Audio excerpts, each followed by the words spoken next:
Yo everybody, Mobile Gamers Unite, another FTC compliant vid for adults, alright?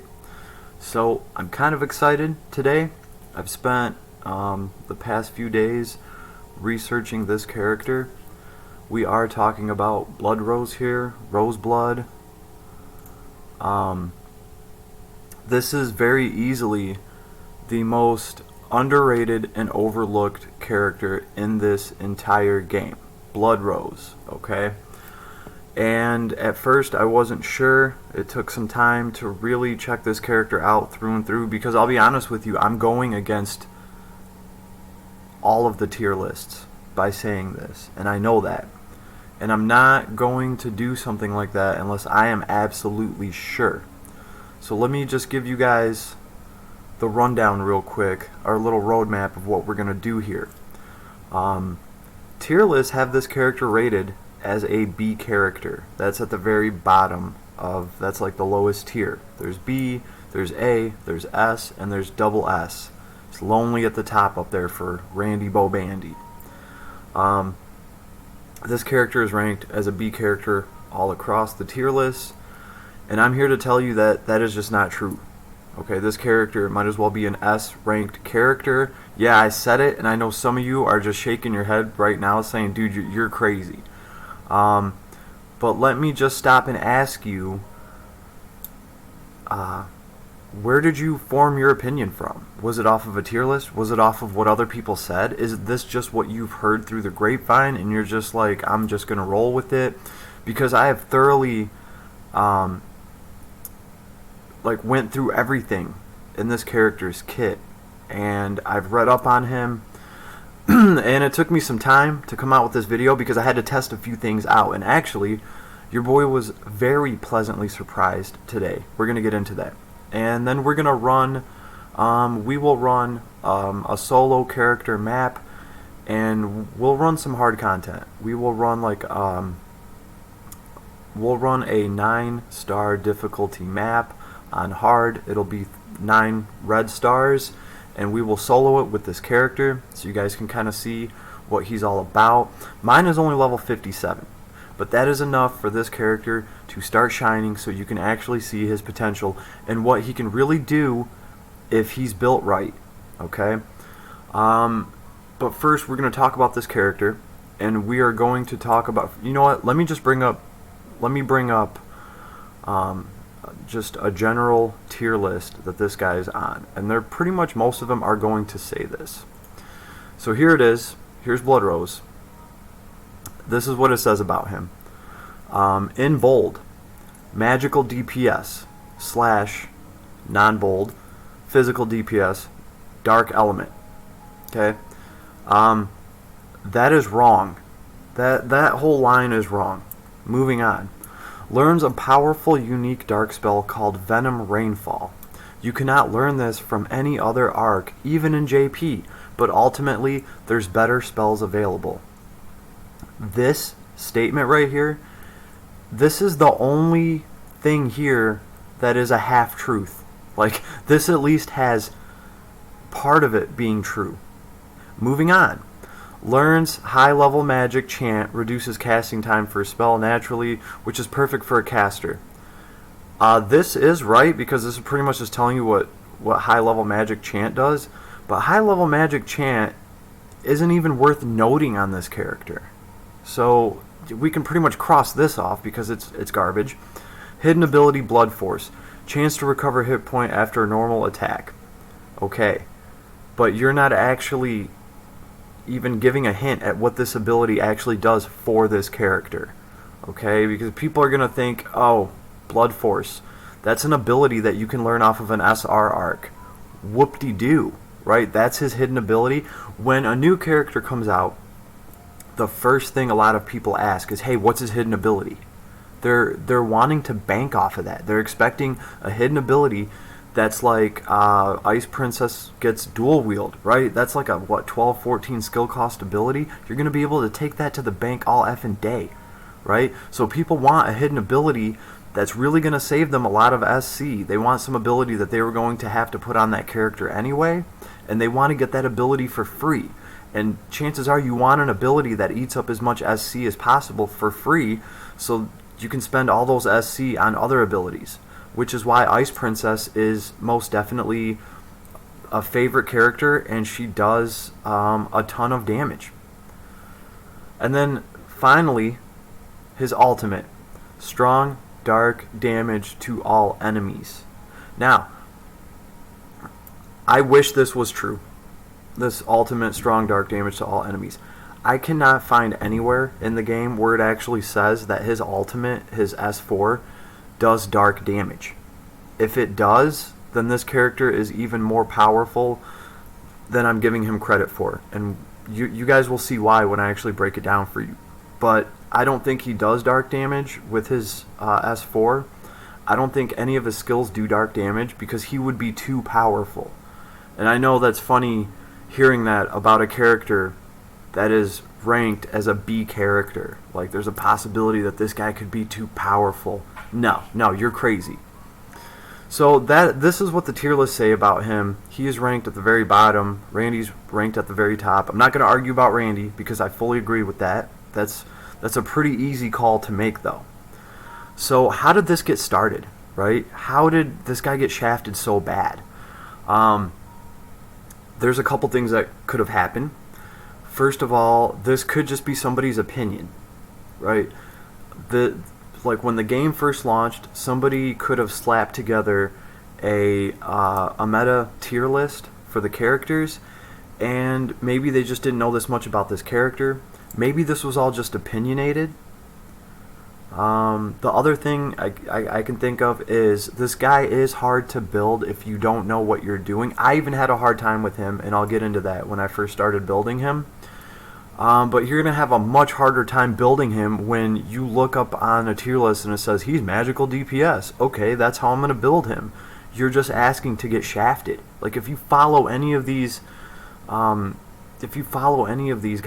at all, you're going to get shafted a character. You try to build this guy as a magical DPS, you will get a shitball character through and through. I'm going to tell you that right now.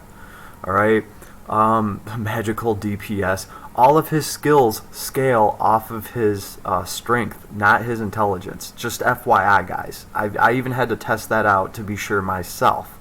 So, this whole magical DPS, you can throw that right out the freaking window.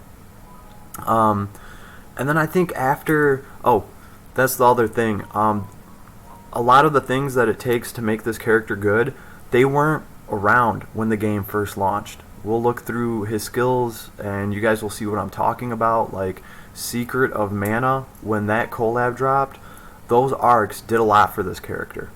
So maybe people rated him before there were good arcs and abilities for him. He got a shitball rating and everybody just ran with it. I'm not trying to blame anybody here. I'm really not. I'm simply trying to fix this misconception that this awesome ass character with like arguably the best looking sprite in the game is a complete shitball character through and through. That's the main point I want to get across to everybody, because I feel like this guy's sitting on a lot of people's benches and they have no idea. They have no idea how useful this character can be.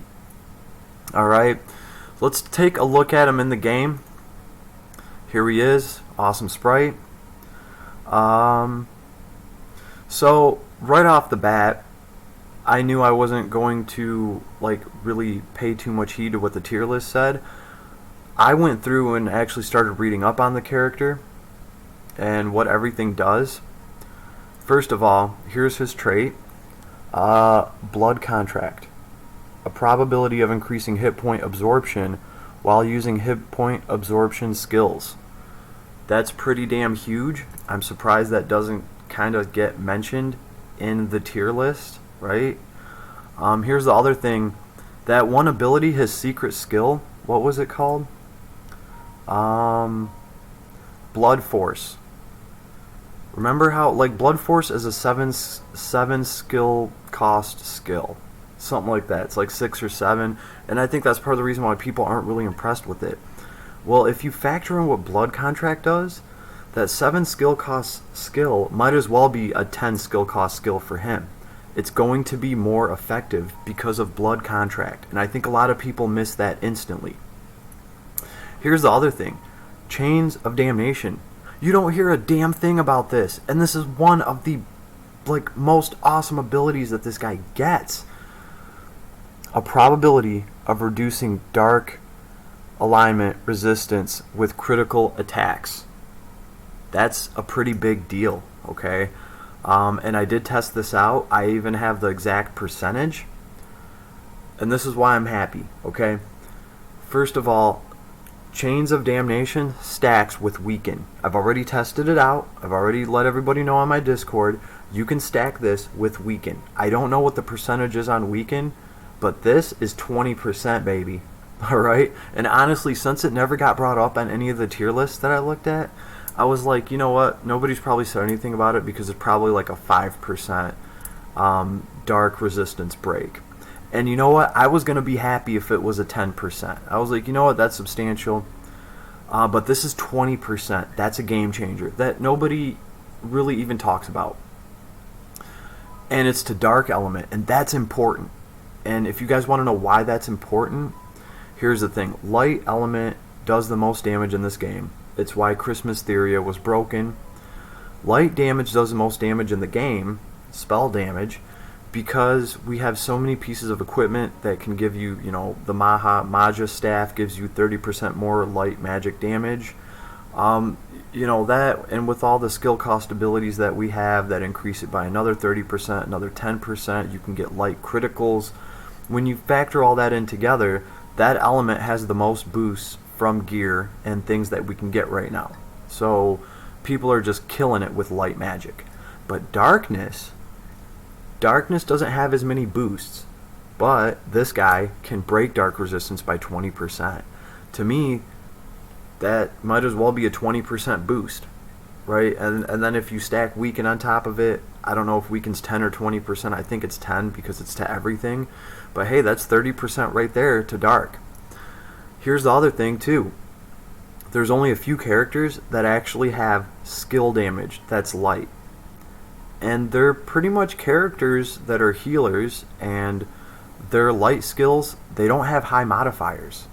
Like these characters, if they could break light, they would follow it up with Galaxy or Shining Zoc. They wouldn't use the light damage skills in their kit because they just really don't have high multipliers. That is different for Dark. Dark Element.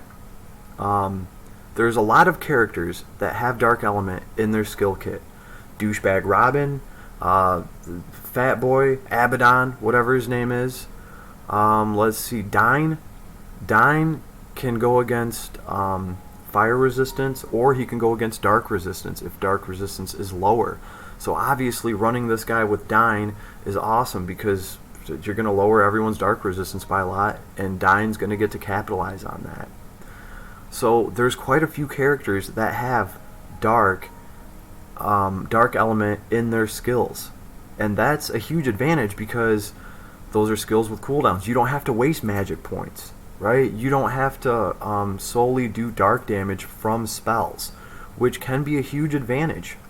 And there's quite a lot of characters that already have that built in. Dark Robin is a great example. I think he has a couple of skills in his kit that do dark damage. So having this guy in the party with any of those characters is going to greatly increase their damage. That is really overlooked, and I haven't really heard anybody talking about that at all. So that right there kind of puts him in a whole nother league. I have almost every character in this game, and I've went through all of them, and he's the only character that I can find. If I'm missing something, somebody will leave me a comment, let me know. That's why my comments are open. But this is the only character right now that breaks any resistance at all that I've managed to find, and he breaks dark resistance. So this is just in a nutshell. This is, some of the things that are just kind of overlooked and not talked about at all. He makes other characters so much stronger, and this is why I was saying, hey, if this guy's super skill does dark damage, it would just be OP, because he has Chains of Damnation. So moving on now, how do you want to build this character after factoring all this in? He's not going to be a magic DPS. What this guy is going to do with that spell that spell has the highest probability in the game to poison your enemies. You're not going to be dropping that spell for magical DPS, for burst damage. You're not going to clear the map out with that spell. What you're going to do is you're going to go in there, you're going to get some critical hits, you're going to drop the enemy's dark resistance by 20%, so your dark spells can do more damage, and then maybe you might throw that spell out there just to poison everybody.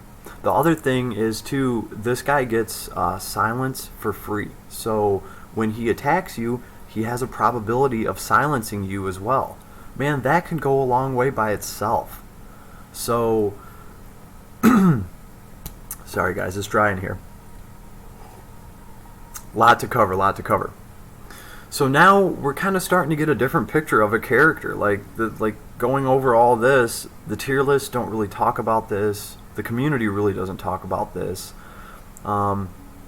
Anyway, moving on. So how do we build this character? I think this was part of the problem with this character.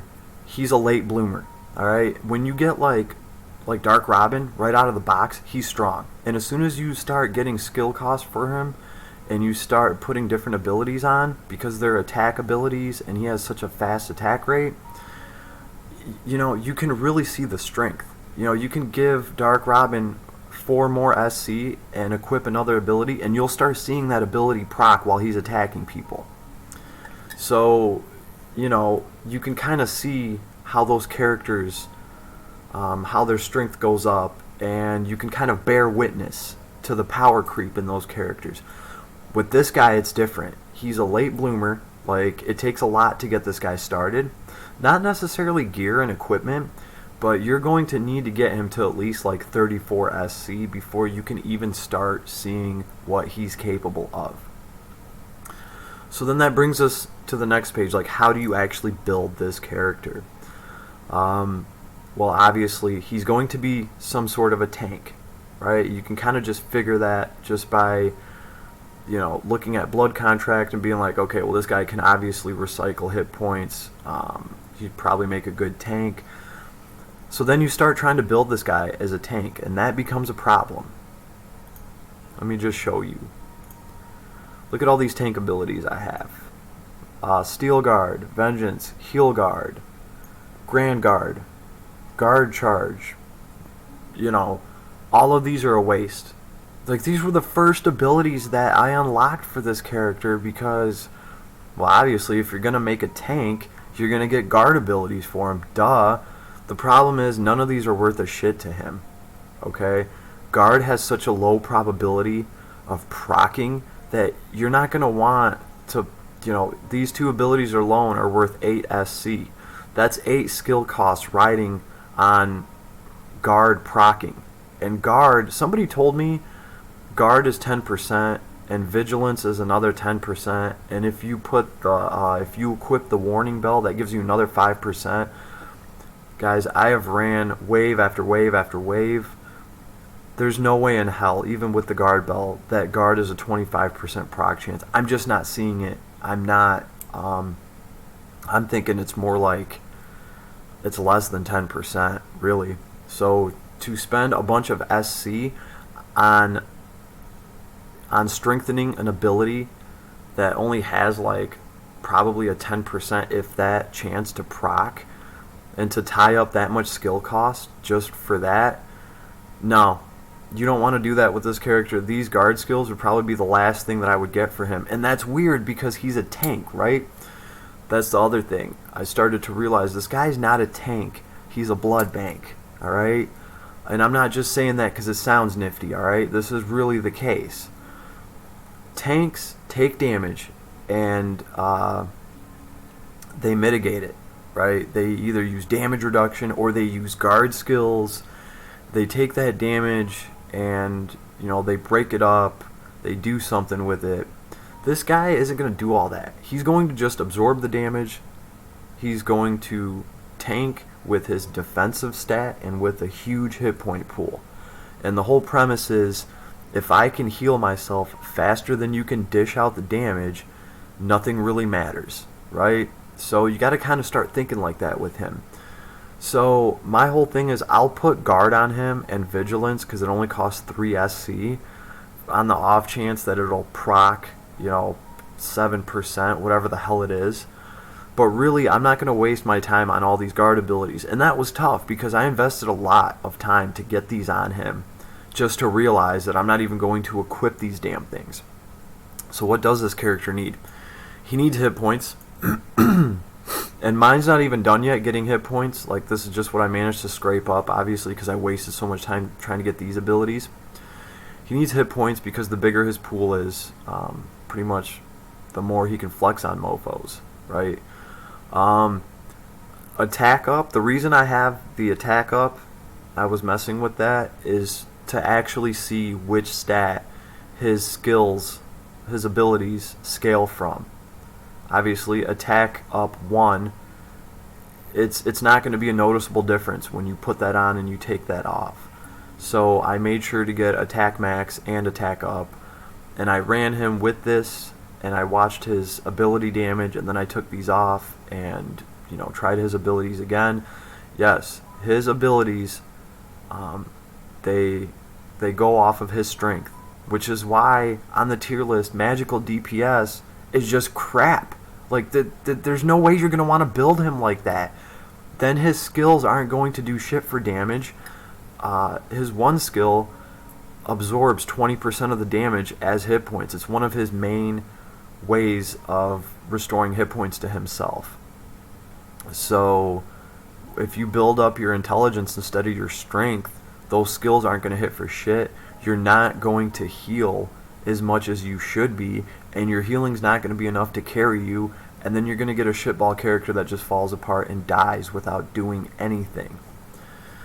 So right off rip, like I said, forget about the magical DPS crap. This guy has spells because they have different effects, like poison. Pretty much that's the only time you're going to use, well, it's the only time I'm going to use his dark magic is for that poison. Other than that, like, if an enemy comes out that's a blob and they're resistant to physical attacks, I might use one of his free dark attacks, because this guy still just comes with a decent intelligence stat. Okay, like right now his strength is like 815 and he still has like a 600 intelligence, and I'm not using anything to increase his intelligence. So he's still going to be able to cast a half-ass spell, and if you're fighting a blob that just becomes resistant to physical attacks, you can throw that dark magic out there and you can do some decent damage to it, especially if you break their dark resistance. Here's the thing though, you are way, way better off saving those magic points for something like Moonsaber. Yep, Moonsaber. This thing is absolutely OP for him. It's not even funny. And I had this thing on to really see what it could do. I can take this thing off and increase his strength and stuff like that, but I like to keep this on him for solo runs, because you come up against a boss that's just doing a ton of damage and you really need to increase your healing.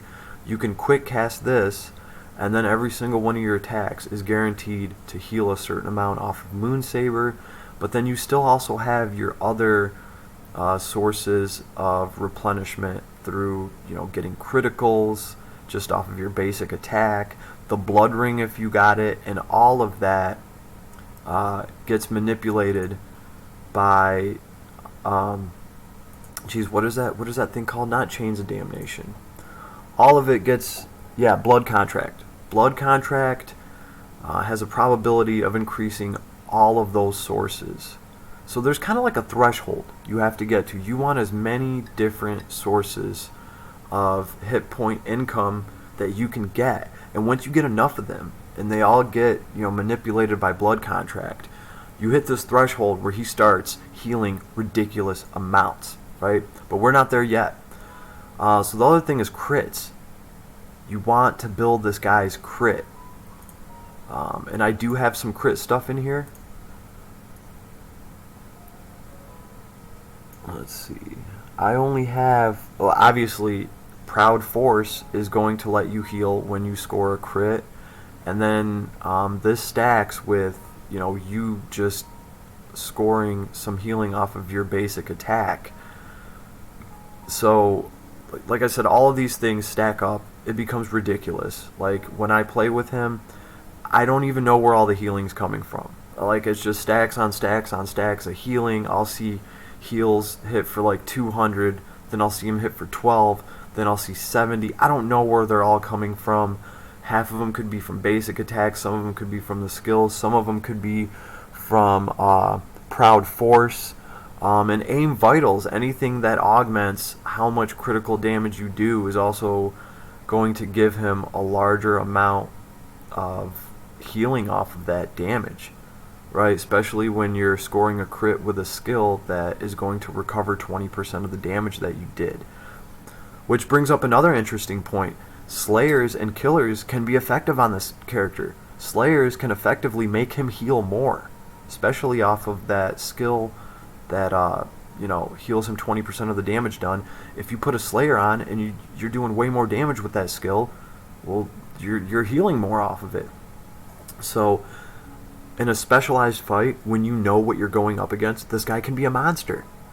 I think that's like one of the main advantages he has over other tanks. He's flexible. This guy can go all defense or he can go all magic defense. And, you know, he can choose what kind of tank he wants to be. And then he can just go in there and blood bank it.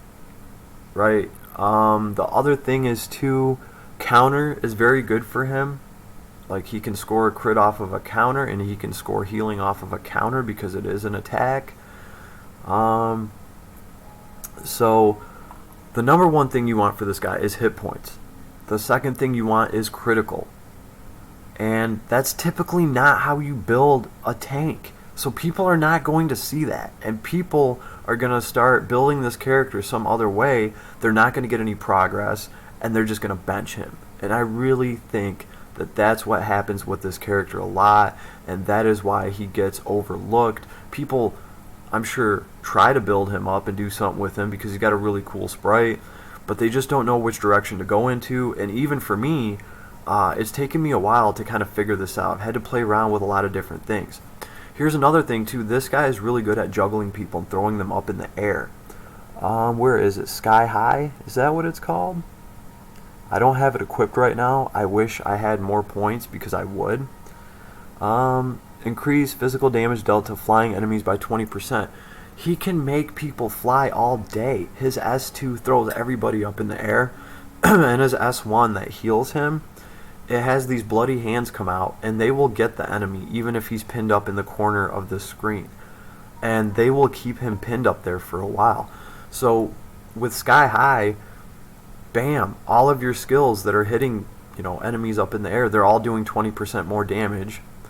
So that's more healing. It's when you're doing 20% more damage and you're healing 20% of the damage that you do, you're just getting more. And then you factor in crits hitting, I've seen this character, I've actually stood there and let him get worked down to like a quarter of a health bar. I'll start throwing his S1 and I'll score a crit or something. He'll be back up to full health like nothing. He definitely out heals Reaper Melza, in my opinion. But I think it's because he has to. Okay, and Reaper Melza can heal a good amount too, especially when she does crits and all that good stuff. But this is how I've managed to build this character, and he has been very successful for me. Let's see. Power counter, I was messing around with that too to see, where his damage comes from. Obviously it's physical, but power counter will give you 30% more to your attack when your super skill is charged up. This guy's super skill does charge up quick, and power counter was pretty cool. He went from 815 attack to 1045, so it's like a damn near like a 235 attack increase when your super skill charges up and you just hold on to it. So there's obviously a lot of things I can do with this guy. And Allure, I definitely want to put this on him, but I need more SC. So that's what I'm saying. to at least get this character to the point where you can kind of see his potential, you got to at least have like 30, 36 skill costs to play with. Then you can at least get an idea.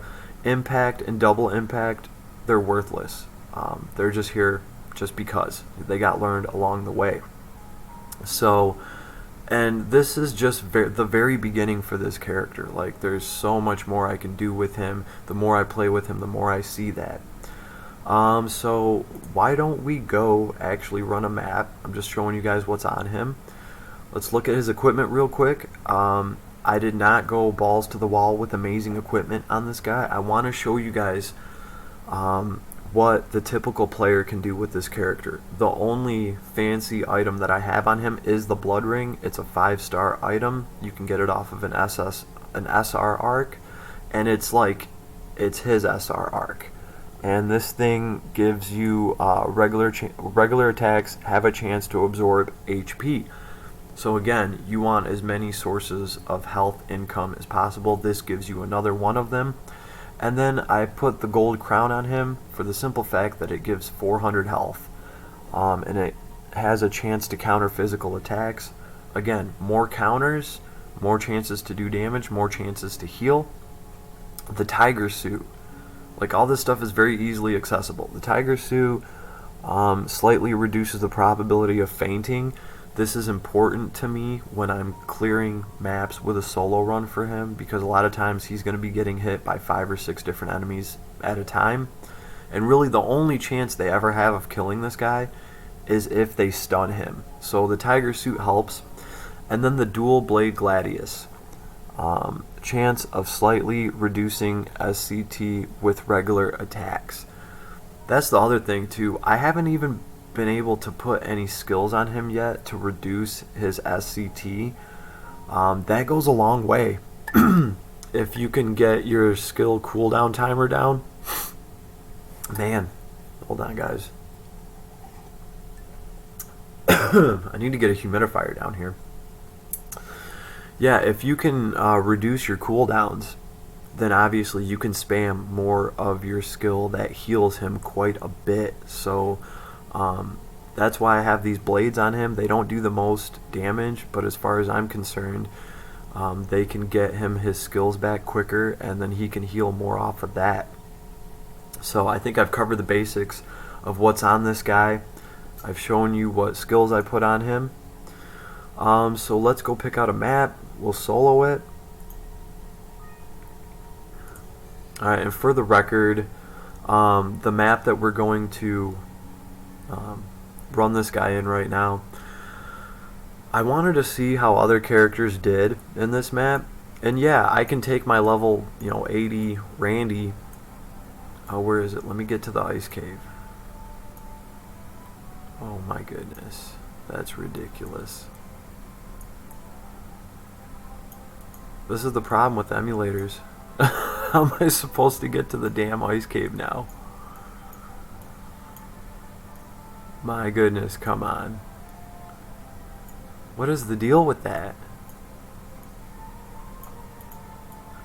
Oh, alright, that's ridiculous. You know what? Let's go to the Grand Wall. There's got to be something on hard difficulty here. Doom. Extreme cold. What does that do again? 1, 2, 3, 4, 5, 6, 7, 8, 9. Here's a 9-star difficulty. We'll try running this. I haven't ran this one yet. I've been messing around with the ice cave just because I spent so much time grinding there when I was a new player. I have the pirate ship equipped to him, right? So let me just break down what I'm going to do here. I'm going to kind of feel it out, see how he's doing. If things start going bad, I can always cast Moonsaber. But in the other 9-star difficulty maps I ran, I didn't even have to use Moonsaber. And like I was saying, I ran Randy through a map like this. He can burst damage his way through it. He is the strongest character in the game. But when I tried to use another tank like Light Melza, who is around the same level as he is, she did not make it through. She didn't make it through even like the second wave. Well, these guys heal themselves too. So this will be interesting. I need to catch all these guys up together. But, you know, I don't really see a reason to use Moon Saber yet. These guys aren't exactly able to do that much damage to me. That's the other thing I like about him too. He is naturally magic resistant. Like, his stats are pretty even out of the box. So it's pretty nice.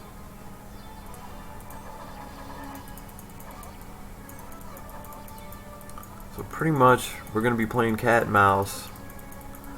But that's okay. If I wanted to, I could bust out some magic. But since I don't know what's to come, I'm going to try to save my magic points. But you can kind of see where this guy's healing is coming from and which abilities are proccing. Guard almost never procs. He does have guard on him right now. Let's see, guard doesn't proc. You'll see damage absorption procs all the time. So if I can find an ability that increases damage absorption, I will definitely be looking into that. Alright, let's group these guys up, throw them up in the air. Also, his S2, this Sonic Sting, it has a longer reach than what you would think. His S1 that heals him hits everybody around him. These bloody hands, you can't really get away from it. It's pretty awesome. This is an interesting map too because the enemies can heal.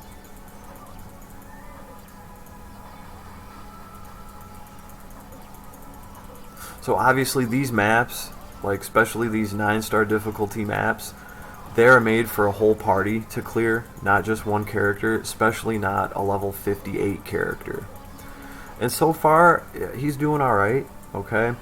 But there's always a boss at the end of these, and that's what you really have to deal with, is the boss at the end. So we'll have to see how that goes. I might have to use Mana Saber. I don't know yet. I don't know what's at the end here. Could be one of those big ass turtles.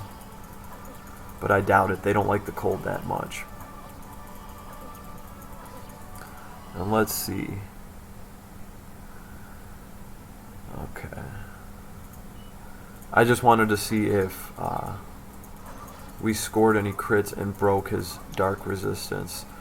Like I said, I do want to build more of a crit onto this guy, because not only is crit going to break the dark resistance, crit is going to help him heal more. So that's like really the next thing I'm working on, is his critical. Might as well use some of these skills since they're topped out.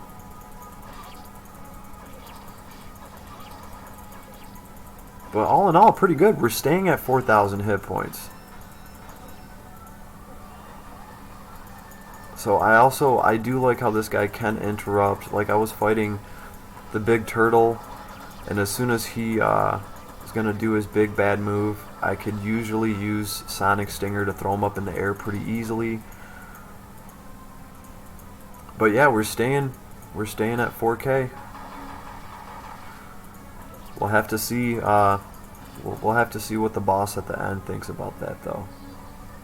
But yeah, pay attention to the skills that proc. I haven't seen this guy block not even one time with guard. Alright, here's the boss. Who is he? Okay, it's a bunch of these guys. You know what, here.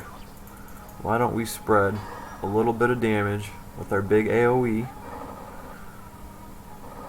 That's what I was saying. If this does dark damage, it would just be kind of unfair because he can break dark resistance and then hit everybody with that. And then see with this, look how good he is at throwing people up in the air. Really, I shouldn't be spamming that one. I should be saving it just in case they somehow manage to get his health down. But let's see. We're in the 4,000s, boys and girls. The enemy boss is at half health now.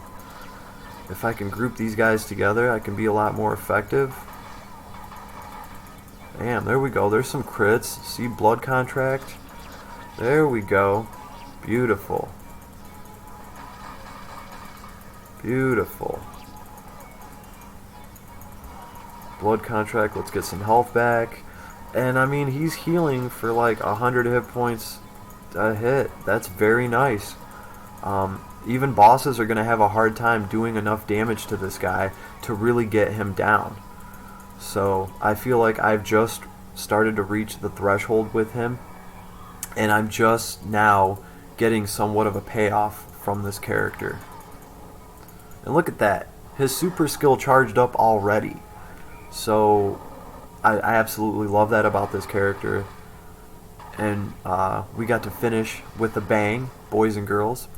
So, like I said, to compare other characters, I have a light element tank, Melza, right? Because when the game first dropped, she was given to us. I did invest into her. She has around 30 skill cost to play with, and I put the best gear on her that I had. I even gave her a very powerful sword that increased her crit and had a chance to break defense. She died on the second level. You know, the only thing she didn't have was Moon Saber, but I was running blood through there and I didn't use Moon Saber on him, so he managed to make it just fine. And like I said, Moon Saber goes a long way, so I could probably very easily clear some harder maps than this, especially if I actually started using Moon Saber. So you guys just watch me run through a hard difficulty 9-star map with him solo. I did not even use Moon Saber to increase his healing potential. This should give everybody an idea of how this character is. Guys, if this was really a B tier character, I don't think I'd be able to do this. Okay? Melza might have, and this is why I ran Melza, because she has a similar rank to what they're trying to give him. And maybe if you try to build him as a magic DPS character, yeah, maybe then he would be a B rank character alongside of Melza. But this guy craps on Melza. So like I said, when you start factoring everything in and how much he benefits other heroes that, you know, have dark skills, how much more potential you can get out of them, and there's a lot of heroes that do that. We got this guy. Let's see. Dine over here. We got Robin. We got Reaper Melza. Oh, and Popoi. Popoi's super skill is some heavy dark damage. I can only imagine how much Popoi's super skill does when you break somebody's dark element by 20% and then throw weaken on them for another 10-20%, whatever it is. Popoi is just going to shred everything. And then even a lot of the monsters, they'll have dark damage built into their kit. So this is why I think this character is extremely overlooked, underplayed, and underappreciated. And I wanted to shed some light on it because he is such a cool character. Guys, if he's sitting around on your bench, do something with him, or at least take a second look. Build hit points, build crit, then work on some attack. Moon Saber, conversation, things that heal, they go a long way with him. Here's the other thing too. If I wanted to go balls to the wall with equipment, I could give him the regen ring, which would heal him for like 600 hit points every 5 seconds on top of conversation, on top of the blood ring and all that. But I'm just sticking with the gold crown. This should give everybody an idea of what an easy build is for this character and how effective it can be. So you guys saw how he performed by himself. You put 2 other characters that do dark damage with him, and you can have some nifty, awesome parties. So I think that's one of the biggest overlooked things in Last Cloudia right now. I wanted to share that with everybody just in case you do have this character sitting on a bench, and I wanted to share an actual build that works for him. So if anybody has any comments, if anybody has any suggestions, leave me a comment. Let me know what you think. If you guys want more vids like this, then just let me know. Mobile Gamers Unite, I'm always here to spread the good word, especially about a badass character with a sweet, sweet skin that totally got shafted. So, you guys all have a good night. Man, I'm going to go get some water, and I'll see you guys out there. Enjoy the grind, everybody. Have a good night.